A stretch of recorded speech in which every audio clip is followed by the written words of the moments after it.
मैंने अपने channel start किया है, जो बेसिक चीज़ है वो दो मुद्दों पे किया है। एक मेरा ये हमेशा रहा है मुद्दा कि जो स्टार्टअप्स हैं, जो नए नए बिज़नेस खुल रहे हैं, भले वो लोन लेके खुल रहे हैं या अपने पेरेंटल मनी पे खुल रहे हैं या किसी तरीके से कोलैबोरेशन में पैसा इकट्ठा कर रहे हैं, उनको फाइनेंस लिटरेसी की बहुत आवश्यकता है। और छोटी छोटी माइन्यूट ऑब्जर्वेशन की फाइनेंस के अंदर ज़्यादा है। ज़्यादातर एक बिज़नेस जो चलाता है एक एंटरप्रेन्योर, उसकी प्रायोरिटी हो जाती है सेल्स पे। तो ज़्यादातर वो लोग फोकस सेल्स पे, क्वालिटी पे, प्रोडक्ट के लाइक कह सकते हो कि आई कैचिंग जो चीज़ें होती हैं प्रोडक्ट की, जो पैकेजिंग होती है, उन सब चीज़ों पे ज़्यादा रहते हैं। और अपना मेजर फंड वो सोचते हैं सोशल मीडिया या किसी इसके माध्यम से, एडवर्टाइजिंग के माध्यम से वो अपने प्रोडक्ट को लेवरेज दे देंगे, माइलेज दे देंगे, और उसमें अपना पैसा काफ़ी बर्न करते हैं। वो ज़रूरी है, लेकिन सवाल ये उठता है कि क्या फाइनेंशियल अकाउंटिंग या डेटा एनालिसिस साथ में कर रहे हैं, जिससे कि आपको ये पता लग पा रहा है कि आप आज 6 महीने बाद या 1 साल बाद कहाँ स्टैंड कर रहे हैं, और पिछली चीज़ों से अभी क्या बेटर की तरफ है ग्राफ, या अभी हम वहीं खड़े हुए हैं। राइट। तो नॉर्मल से फिनोमिना सबको पता है कि जैसे ब्रेक इवन पॉइंट पे आए नहीं आए, कॉस्टिंग के बहुत सारे कंपोनेंट्स है और कैलकुलेशंस के बहुत सारे चीज़ें हैं। जैसे हम कॉस्ट ऑफ गुड सोल्ड की हम जब बात करते हैं, तो हम कॉस्ट ऑफ गुड सोल्ड को भी 3 पार्ट में डिवाइड कर लेते हैं कि भाई पहले कॉस्ट ऑफ गुड सोल्ड हो जाता है exclusively cost of the product क्या आ रहा है। दूसरा हो जाता है आपका कॉस्ट ऑफ गुड सोल्ड के अंदर हम अपनी सैलरीज को भी जोड़ देते हैं, जो कि वो उससे जो कि मतलब प्रोडक्शन में इन्वॉल्व है। फिर तीसरी केस के अंदर हम एक फिक्स एक्सपेंसेस का एलिमेंट जोड़ते हैं, जो कि फॉर एग्जांपल उस फैक्ट्री में या उस ऑफिस उस पर्टिकुलर प्रोडक्शन हाउस में एक्चुअली वो भी स्पेंड हो रहा है। तो उसके बाद हम कॉस्ट ऑफ गुड सोल्ड निकालते हैं। अब कुछ फिक्स कॉस्ट के इम्पैक्ट जो है वो क्या पड़ते हैं, फिर उसके ऊपर मतलब जो पर यूनिट हमारा प्रॉफिट है उस पर क्या लोडिंग हो रही है, या पर यूनिट जो कॉस्टिंग है उस पर क्या लोडिंग हो रही है। ऐसे बारीकियां बहुत सारी होती हैं जो हमें देखनी पड़ती हैं।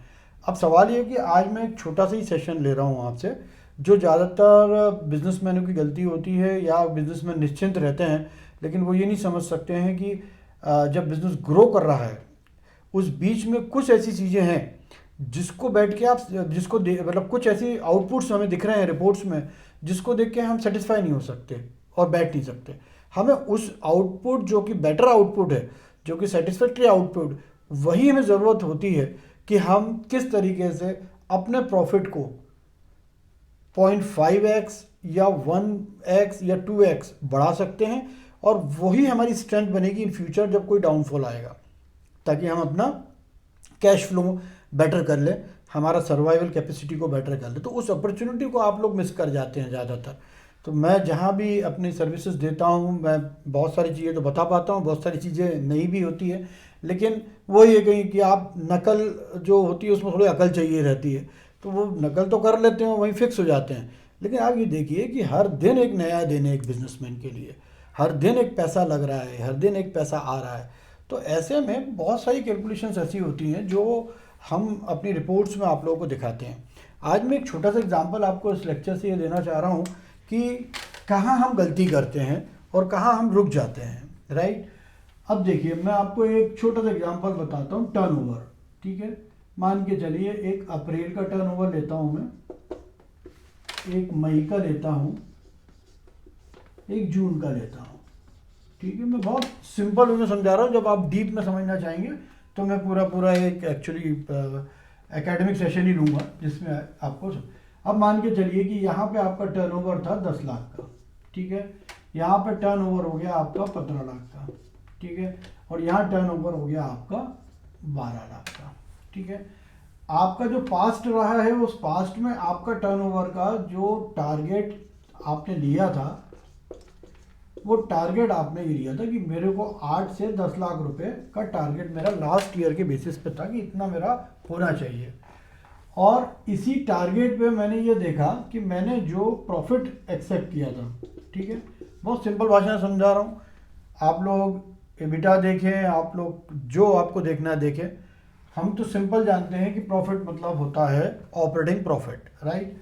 ऑपरेटिंग प्रॉफिट में उन्होंने एक परसेंटेज निकाला था कि मैं 23% जो है मेरा इसके अंदर प्रॉफिट का आ रहा है।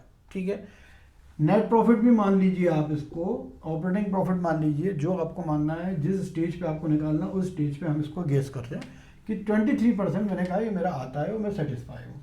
तो आप पहले से देखते आ रहे थे क्योंकि 23% था, आज भी आपने देखा 23% है, यहाँ भी आपने देखा 23% है या 23.5% है, और यहाँ आपने देखा कि 22% है। तो आप मतलब लाइक आप एक इससे गैस ये करेंगे कि यार आप सही जगह पे हैं, राइट। अब मैं आपसे ये कहूँ कि ये गलत है, ठीक है, ये जो आप गैस कर रहे हैं ये बिल्कुल भी गलत है। यहाँ पे आप अपॉर्चुनिटीज को क्या मिस कर रहे हैं, अपॉर्चुनिटी को आप ये मिस कर रहे हैं। अब कौन सी अपॉर्चुनिटी को मिस कर रहे हैं? आप अपॉर्चुनिटी को ये मिस कर रहे हैं कि यहाँ आपकी जो सेल है ना, ये आपकी 50% से बढ़ गई है, एनहांस हो गई है, ठीक है। आपकी सेल 50% से एनहांस हो गई है, आपका प्रॉफिट एनहांस क्यों नहीं हो रहा? आप तो इस लेवल पर जाके रुक गए कि नहीं ये ठीक है। अरे सर, आप एक बात समझने की कोशिश कीजिए कि आपका यहाँ पे 50% से ये बढ़ गया, ठीक है। इसका मतलब ये हो गया कि आप जो भी प्रोडक्शन कर रहे हैं, ठीक है, उस प्रोडक्शन का कॉस्टिंग सेंस क्या होता है? कॉस्ट ऑफ जो प्रोडक्शन है should be lesser while number of production units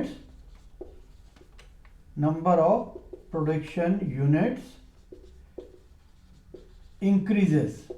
जब भी आपका नंबर ऑफ प्रोडक्शन इंक्रीजेस होगा तब आपका कॉस्ट ऑफ प्रोडक्शन लो होना चाहिए, राइट। अब आपका एमआरपी तो यहां भी वही एमआरपी था, यहां भी आपका एमआरपी वही था और यहां भी आपका एमआरपी वही था। या आप जिस रेट पे अपनी अगर होलसेल का कुछ करते हैं या मैन्युफैक्चरिंग करते हैं या होटल चलाते हैं, तो जो आपका बेसिक कॉस्ट में आप आगे डिलीवर करते हैं वो आपका सेम था, कांस्टेंट फिगर था। यहाँ पे आपने ध्यान नहीं दिया क्योंकि आपने यहाँ ध्यान दिया, राइट। यहाँ ध्यान देने की वजह से आपने अपने प्रॉफिट को कांस्टेंट कर दिया, जबकि प्रॉफिट कांस्टेंट नहीं होता है। यहाँ 50% से मेरी सेल बढ़ी है तो मेरा यहाँ पे कॉस्ट ऑफ प्रोडक्शन कम होना चाहिए।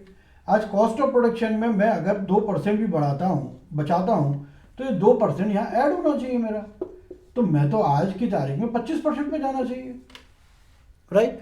क्योंकि सब्जेक्ट टू कि आपके बाकी एरिया में एक जो सिस्टमेटिक कंट्रोल है वो ऑलरेडी है। फॉर एग्जांपल कि जब आपकी सेल बढ़ती है तो आपका मटेरियल भी ज़्यादा परचेज होता है, तो जब मटेरियल ज़्यादा परचेज होता है तो अगर उसकी आपकी बैक कैलकुलेशन नहीं है कि आपका ऑर्डरिंग क्वांटिटी की कैलकुलेशंस नहीं है, रीऑर्डरिंग क्वांटिटी कैलकुलेशन नहीं है, तो वहाँ पे आप ओवर स्टॉक पे चले जाएंगे। तो सवाल ये है कि अगर वो बैक सिस्टम आपका अच्छा बना हुआ है, ये अपॉर्चुनिटी आपको दिख रही है, तो ये अपॉर्चुनिटी का अवेल कीजिए आप 25% को। आप क्यों 23% पे ही रुके हुए हैं? तो एक छोटे से एग्जाम्पल से मैंने समझाने की कोशिश करी है, तो होप ये हर बिजनेसमैन को काम आएगी। और मैं इसी तरीके से जो चीज़ें हैं छोटी छोटी लाता रहूँगा आपके सामने और आपको कोशिश करूँगा कि कुछ चीज़ों के लिए अलर्ट कर सकूँ। Thank you so much, have a nice day.